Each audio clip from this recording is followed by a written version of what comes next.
Well, good morning, everyone. I can hear you. I just heard you say good morning. Well, I am up here at the Statue of Liberty, as you can see, and this is a great day we're going to celebrate again. You've heard here a service where we're coming live from somewhere. The last few years we were in Washington, D.C. And of course, today we're at the Statue of Liberty. Let me show you around a little bit. So I'm going to try to go back this way without making it too dizzy. Manhattan is right back there. See? And Ellis Island is going to be right over here. It's where all the immigrants came, whenever they were traveling over the ocean, coming to immigrate to America. Then we're going to go way over here. I'm looking at my phone and the reflection in my phone behind me, so I think I'm getting it right. But there's a bridge back this way, the Verrazano Bridge. Behind that is the ocean, and that's where they could come from Europe and over the ocean through that Verrazano Strait, and then they could see the Statue of Liberty.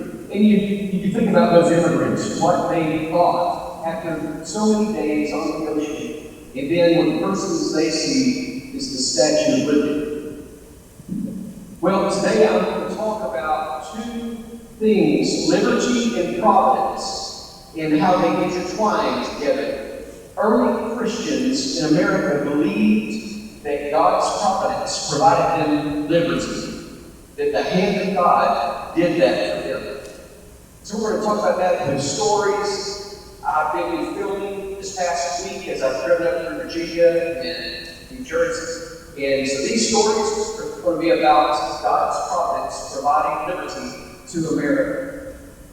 Hopefully you received a box when you came in. If you will, take that box out, rummage around in there, and see if you can find the penny that's in there. There should be a penny in your box. You'll find out that it is an Indian head penny. Indian head pennies are old. They were made between 1859 and 1909. They're made of pure copper. So is the Statue of Liberty. And if you look on that penny, you will see the head of Lady Liberty here, and she has a headdress on. Now take that penny and turn it sideways and look at the thickness of that penny. An interesting thing about the Statue of Liberty, in that green copper, the metal that you see, it is only 2 pennies thick. That's right, 2 pennies thick. Now there is support inside, there's some structure, but the metal around the Statue of Liberty is only 2 pennies thick, made of copper. Thought that was pretty interesting. So this week I've made videos, and one of the videos that you're about to see is about the Statue of Liberty. When we're done with that, the choir is going to sing a song that's about the Statue of Liberty. So take a look at this video. In 1865, a Frenchman named Edouard Laboulaye proposed the idea of presenting a gift from the people of France to the people of the United States to commemorate the centennial of the Declaration of Independence, as well as celebrate the close relationship between France and America. Sculptor Frederick Bartholdi was in attendance for Laboulaye's proclamation.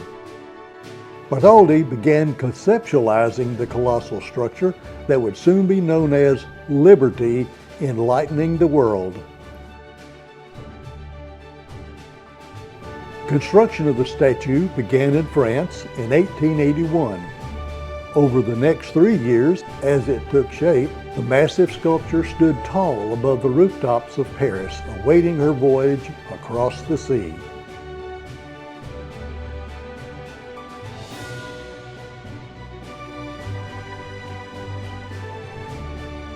It was on October 28, 1886, that President Grover Cleveland oversaw the dedication of the Statue of Liberty in front of thousands of spectators.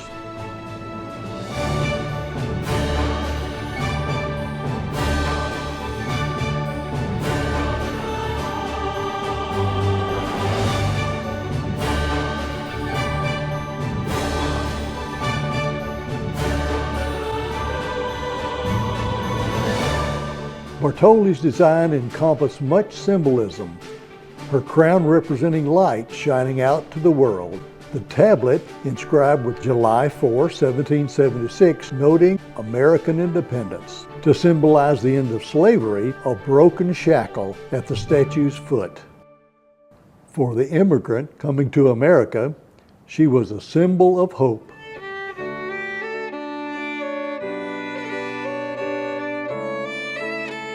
Here at our sea-washed sunset gates shall stand a mighty woman with a torch whose flame is the imprisoned lightning, and her name Mother of Exiles. From her beacon hand glows worldwide welcome. Her mild eyes command the air-bridged harbour that twin cities frame. Keep ancient lands your storied pomp, cries she with silent lips. Give me your tired, your poor, your huddled masses yearning to breathe free, the wretched refuse of your teeming shore. Send these, the homeless, tempest-tossed, to me. I lift my lamp beside the golden door.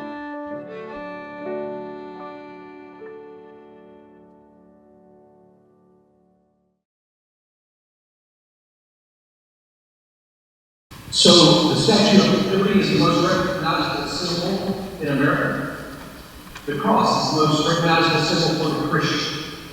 Just like the Statue of Liberty beckons those the tired but weary to come to these shores, so the cross beckons us. Come ye who are tired, weary, who need rest, and I will give you rest. So the cross really is our Statue of Liberty. Now this week I went to Williamsburg. It's a colonial town. It looks like you're back in the 1700s. Great place. And so I want to share with you some stories about how early Americans saw that God gave us liberty. Take a look at this video. When you talk about liberty and you're in Williamsburg, you're going to talk about this guy named Patrick Henry, one of the founding fathers. He was called the spark that lit the American Revolution. Great Christian man, loved the Lord, and he was one of the greatest orators of that time period, inspiring people to fight for their liberty. He was a member of the First Continental Congress, and then also July 6th, 1776, 2 days after the official signing of the Declaration of Independence, he came here to this building right here behind me and was sworn in as the first governor of the new state of Virginia. But Patrick Henry is most notably known for his fiery speech that he gave in March of 1775. Take a look at Patrick Henry.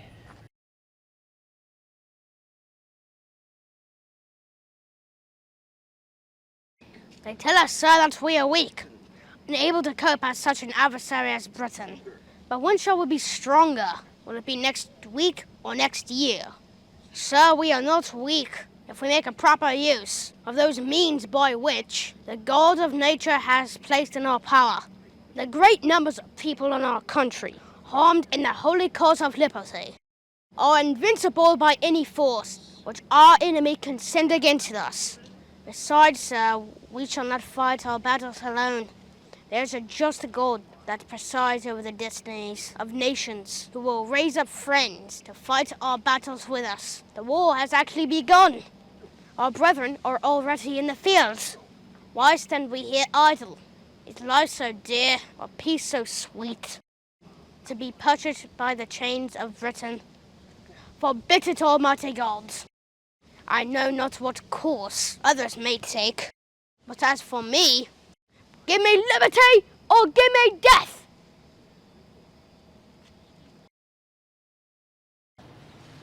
Now I realize that Blake should be leading this entire service. Will you take your newspaper that you received as you came in and pull it out, take a look at the front of this. We printed this off in the church office. think that it turned out pretty well. This is called the Massachusetts Spy. Now, I thought that it said Massachusetts Sun, like this hideous Virginia sun that I'm standing in, but it is the Massachusetts Spy. Pretty cool name for a newspaper back in that time. Look at the date of this, May the 3rd, 1775. It's only 2 weeks after the Battle of Lexington and Concord started. You can see him talking in the front column of this paper about Lexington and Concord. But another interesting thing about the date of this paper, May the 3rd, 1775, is that it was printed just 40 days after Patrick Henry's speech, "Give me liberty or give me death." Something interesting about this paper, look up top. Americans, liberty or death. Prior to this printing, this newspaper did not have the liberty or death on it. This paper was printed near Boston. Patrick Henry's speech was way down in Richmond, Virginia, yet 40 days after his speech, word had gotten throughout all of the colonies, and it inspired the colonists to fight for their liberty. Now, Patrick Henry's words were not just words to him, he lived it out. Just 2 days after the Battle of Lexington and Concord, something happened in this building. We're in Williamsburg, Virginia, and this is called the Magazine. It is where they stored the gunpowder. And the colonists here in Williamsburg had their gunpowder stolen by the British governor. Patrick Henry heard about this, and he would have none of it. He formed a militia, brought them here to Williamsburg, and made the governor give the gunpowder back. He was a patriot. Well, we're talking about providence and liberty. The idea of providence is that God protects, in His divine hand, watches over and guides. He guides history in the way that He wants it to go. So speaking of providence, I wanted to show you something. You see the Freedom Tower here. And by the way, the Freedom Tower is 1,776 feet tall in honor of the birthday of our nation. But if you go this way, and again, I'm looking in the reflection of my phone, so I think I'm right here. There is a building with a green top right over here. Now that is a building that Donald Trump owns, one of several here in the city. But if you were to go down to street level, right by that building is a building called Federal Hall. Federal Hall is where George Washington took his oath of office and gave his first inaugural address. And in that first inaugural address, he says something special. We have a video here. Take a look.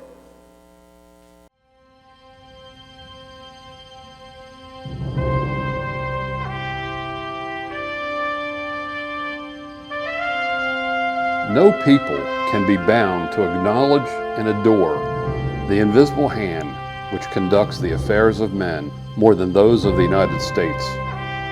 Every step by which they have advanced the character of an independent nation seems to have been distinguished by some token of providential agency. Hey, I went to Mount Vernon this week. Speaking of George Washington, that's his house, and did a quick video. Take a look at this one. I'm at Mount Vernon, George Washington's house. Let's take a look around.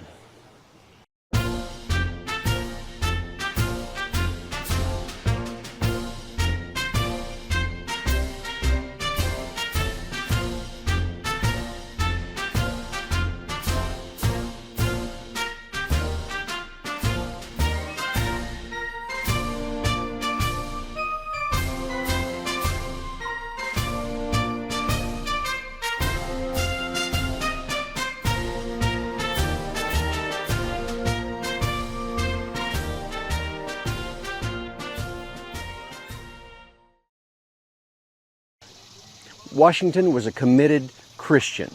You see it in his writings. Take a look at this letter that he wrote to Martha, his wife, June 23rd, 1775.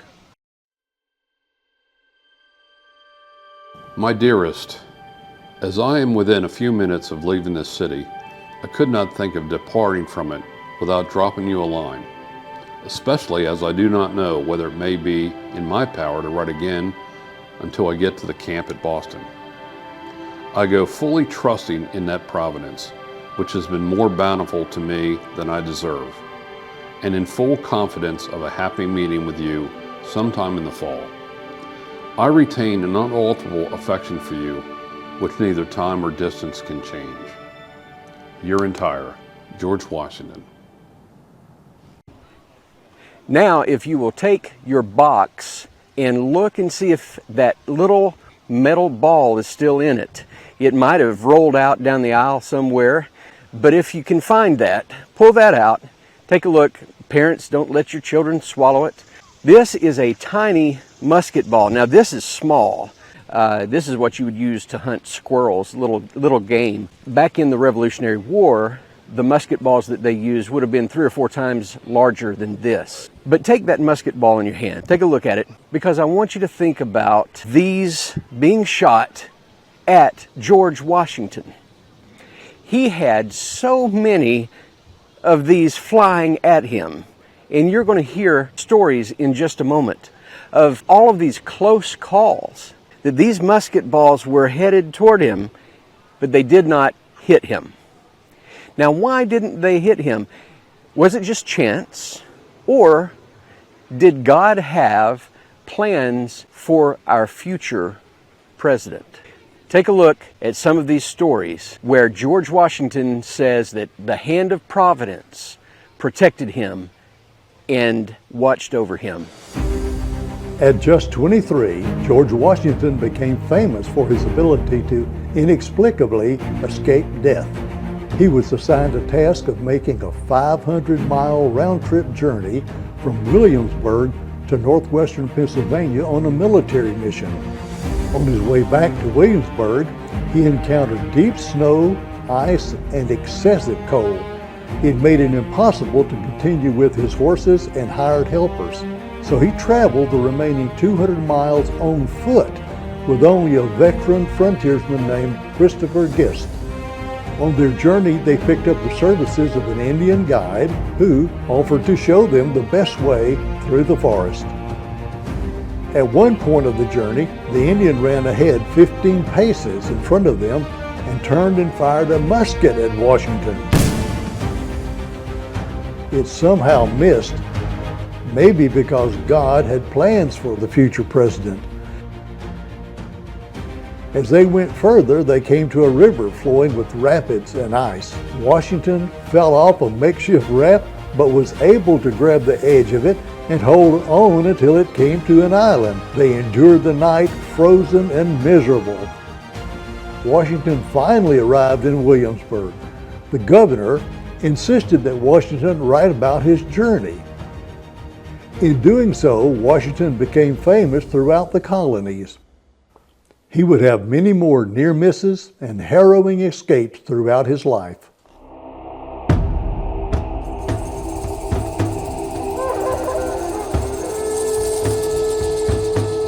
The Battle of Monongahela was on July 9, 1755. The colonial Americans were routed by the Indians. During the 2-hour ambush, there were 976 casualties. As the horrible battle raged, all of the officers that were mounted on horses were shot. All that is but George Washington. Washington rode back and forth on the line through the hail of storm of musket balls.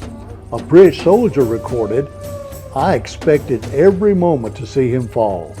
9 days after the battle, Washington wrote his younger brother John, By the all-powerful dispensations of providence, I've been protected beyond all human probability or expectation. For I had 4 bullets through my coat, and 2 horses shot under me, yet escaped unhurt, although death was leveling my companions on every side of me. 15 years later, an old Indian chief who had been at that battle met Washington and told him, I am a chief and ruler over my tribes. Our rifles never missed, but when shooting at you, our shots were all in vain. A power mightier far than we shielded you. One of my warriors declared, I had 17 fair fires at him with my rifle, and after all, could not bring him to the ground. Seeing you were under the special guardianship of the Great Spirit, we immediately ceased to fire at you.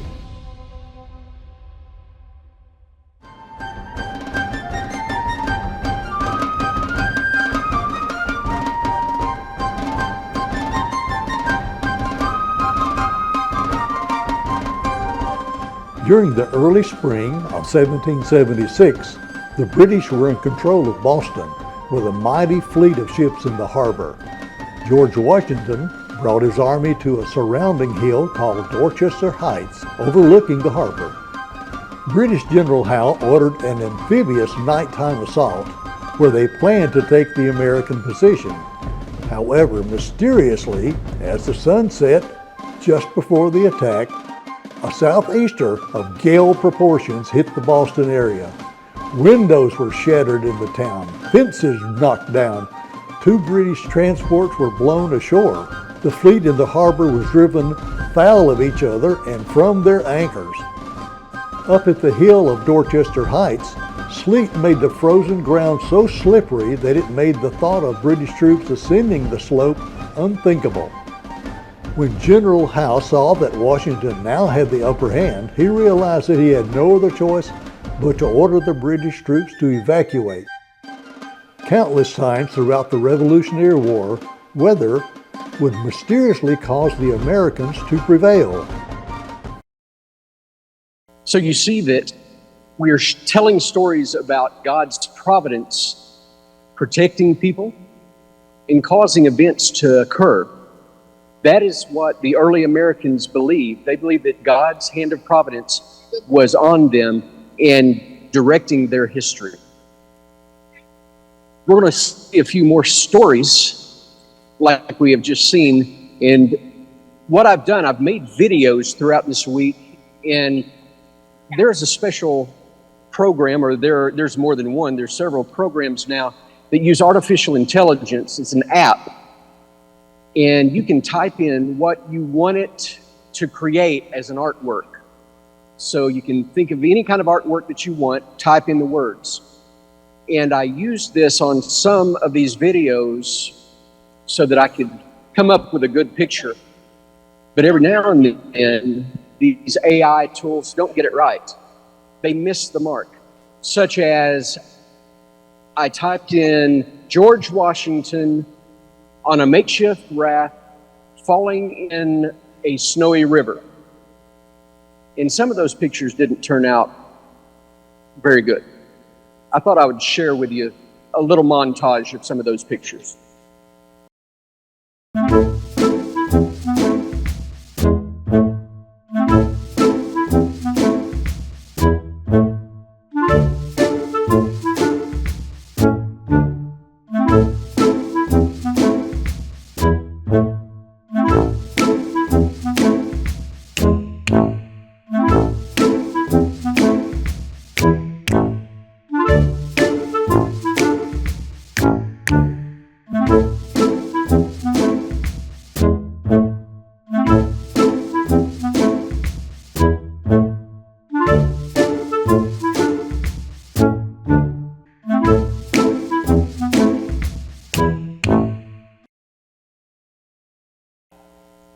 So you see why I didn't use some of those when I was trying to be serious. So I'm standing here at New York Harbor, and we're going to share a few more stories about how God seemed to use his divine hand to protect and cause things to happen to bring liberty to Americans. Here at the harbor, if you were to go, let me see, I'm looking here. If you were to go up this way, that's the Hudson River. And if you kept going, you would end up at West Point. And something very interesting happened there. If you'll look in your box again and see if you can find the pass that Benedict Arnold signed, you will see his name at the bottom right-hand corner. I am going to try to read this, and because his writing is not very good. But this is what it says. Headquarters, Robinson House, September 22nd, 1780. Permit Mr. John Anderson to pass the guards to the White Plains or below if he chooses, he being on public business by my discretion or direction. So this is going to have something to do with the story that we're about to tell. And then after you see that story, you're going to see a story about Brooklyn. Now, I'm pointing over to Brooklyn right here. And something very strange happened there as well. So listen to these two stories.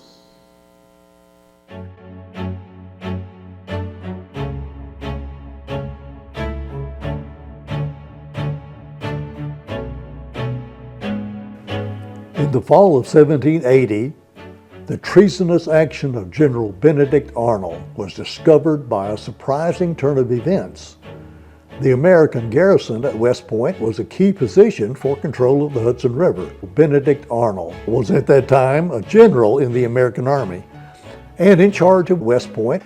He secretly met with British officer John Andre, who went by the alias John Anderson. They plotted to turn West Point over to the British in return for a payment of 20,000 pounds to Arnold, about $1 million in today's money. This was a treacherous moment for the American cause. It turned out that George Washington was visiting West Point at this same time. The British were about to capture not only West Point, but with it, the commander of the American Army. Arnold gave Andre a map of West Point, along with a paper where he wrote a pass in case the British officer was stopped in the wilderness on his way back to his ship.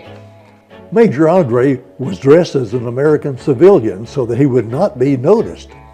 It just so happened that some American sentries walking on a trail came upon Major Andre. During their conversation, the Americans became curious about him and searched him. In a hollow space in his boot, they found the map of West Point and details of an impending attack. Arnold's pass that he wrote for Andre showed the Americans that Arnold was a traitor. Unfortunately, Arnold heard of Andre's apprehension and fled to the British lines before he could be caught. That the American soldiers had just happened upon Andre and decided to search him, and that they happened to find the hollow place in his boot where the map was hidden, was seen as an act of divine protection. Yale President Ezra Stiles wrote in 1873, "The body of the American Army, then at West Point with His Excellency George Washington himself, were to have been rendered into the hands of the enemy. A providential miracle detected the conspiracy of Arnold."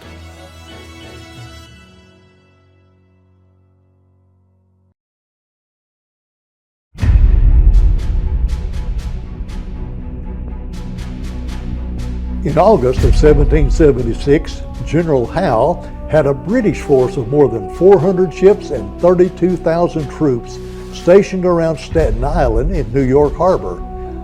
It was the largest British army that had ever landed on an alien shore. They had George Washington's army pinned with their backs to the East River at Brooklyn Heights. It looked like the American cause was about to be snuffed out. Washington, realizing the danger of his position, ordered an evacuation to cross the East River from Brooklyn into Manhattan. They gathered as many boats as possible for the crossing. The greatest worry was that as dawn began to break, without the cover of night, they would become easy targets for the enemy. Incredibly, just at daybreak, a heavy fog settled in over the whole of Brooklyn, concealing the Continental Army's movements. Even with the sunrise, the fog remained as dense as ever. All who saw this marveled that the atmosphere was clear on the Manhattan side, where they were rowing to safety. New Yorkers would later say that they could not think of another example of such conditions developing in the summer season. About an hour after the last man had made it ashore, the fog lifted and the British were astonished to see the Americans safely waving at them from the other side. Early Americans believed that God, in His providential hand, worked through the United States to bring liberty. The God who gave us life gave us liberty. Can the liberties of a nation be secure when we have removed a conviction that these liberties are the gift of God? I have lived, sir, a long time, and the longer I live, the more convincing proofs I see of this truth, that God governs in the affairs of men. And if a sparrow cannot fall to the ground without His notice, is it probable that an empire can rise without His aid?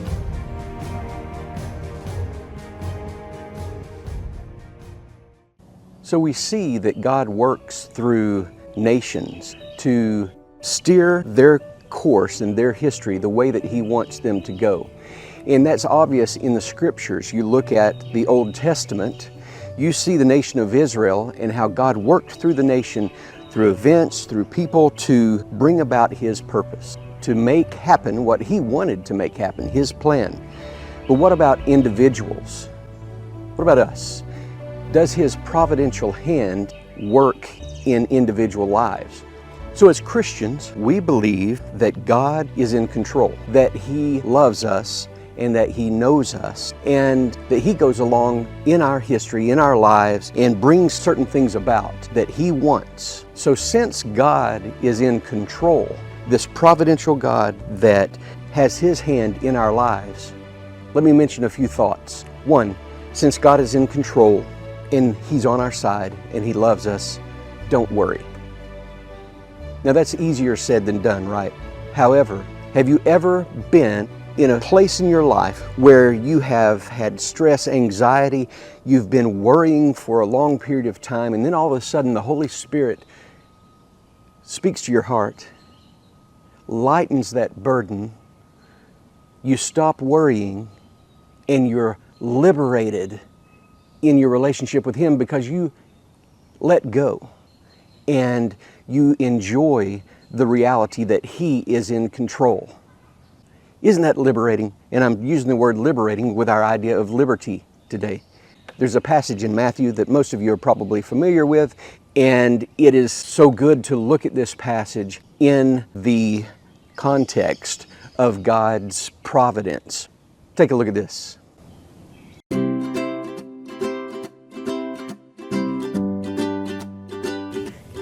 And why do you worry about clothes?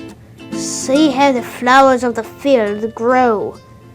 They do not labor or spin. Yet I tell you that not even Solomon in all his splendor was dressed like one of these. If that is how God clothes the grass of the field, which is here today and tomorrow is thrown into the fire, will He not much more clothe you? You of little faith. So do not worry, saying, what shall we eat? Or what shall we drink? Or what shall we wear? For the pagans? Is it pagans? For the pagans run after all these things, and your heavenly Father knows that you need them. Wait, do I read all the way to 34? But seek first His kingdom and His righteousness, and all these things will be given to you as well. Therefore, do not worry about tomorrow, for tomorrow will worry about itself. Each day has enough trouble of its own.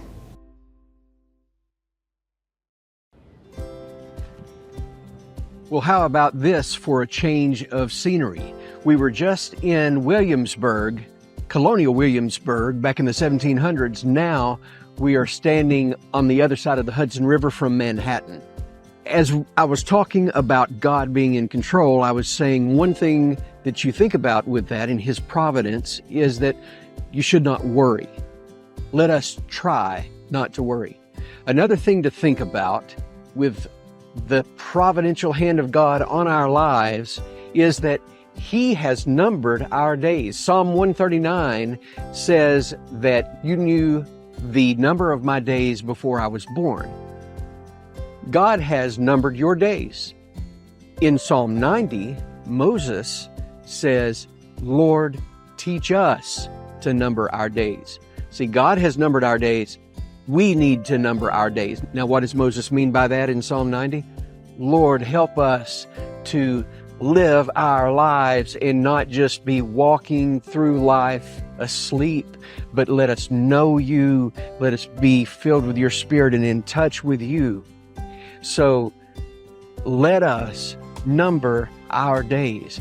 A little interesting note about our days being numbered. July 4th, 1826 was the 50th anniversary of our nation. And at that time, there were 3 signers of the Declaration of Independence that were still alive. 2 of those were presidents, Thomas Jefferson and John Adams. Both of them were on their deathbeds, yet they wanted to see the 50th birthday of our nation. They both made it, and they both died on July 4th, 1826. Just an interesting note when we hear in Scripture that God has numbered our days. So since God is in control, our days are numbered. Paul says in Ephesians 5, make the most of every opportunity because the days are evil. Make the most of every opportunity because the days are evil.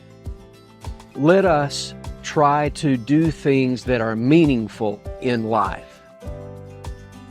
And I'll tell you something that is meaningful that you do as someone who attends Hixson First Baptist. When you come to church on Sunday morning, you may not realize it, but you are encouraging other people that are there as well. You don't know what has been going on with the person in the pew in front of you or maybe several pews away from you, but your attendance, you being there and worshiping, is an encouragement to others.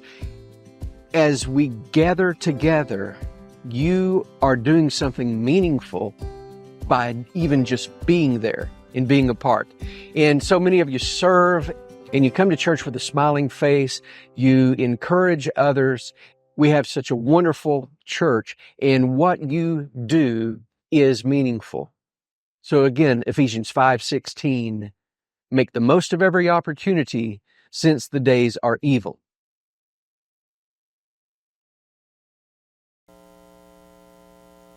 So we've talked today about how early Americans believed that God's hand of providence brought liberty to this nation. I want to wrap up the service here with one more person, Martha Washington. This is a quote that she gave, I believe it was about a month after George Washington died. Take a look. George Washington passed away on December 14, 1799. He is buried along with his wife Martha behind me in this mausoleum. A month following his death, she wrote the following.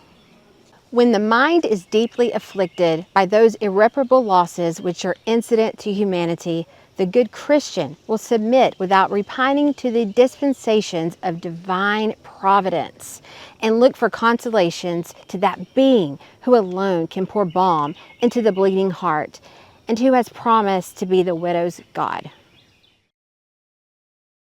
They believed that God's providence was holding them, watching them, and was with them.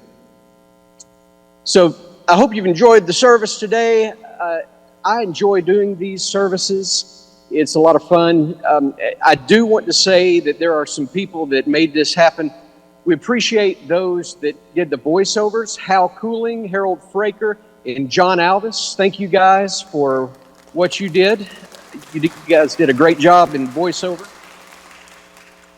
And then we definitely want to thank Tom Ballou and Romaine Ballou up there in the sound booth. You can't imagine what it takes to get all this done. It's not very easy, and we appreciate Chad Sanders. He came up. He's a mad scientist. He came up and fixed something right at the end. So thank you, Chad. But thank you everybody for being here with us. I am headed up today to Plymouth, Massachusetts. and I'm going to do some interviews with some people. I'm going to do more filming of stories like this, and that's going to be for our Thanksgiving service. So we're going to have a great service there for our Thanksgiving service. Looking forward to that, and I'm looking forward to getting back and worshiping with all of you. Our choir is going to lead us out in one more congregational song. So take it away, choir, and I'll see you guys later.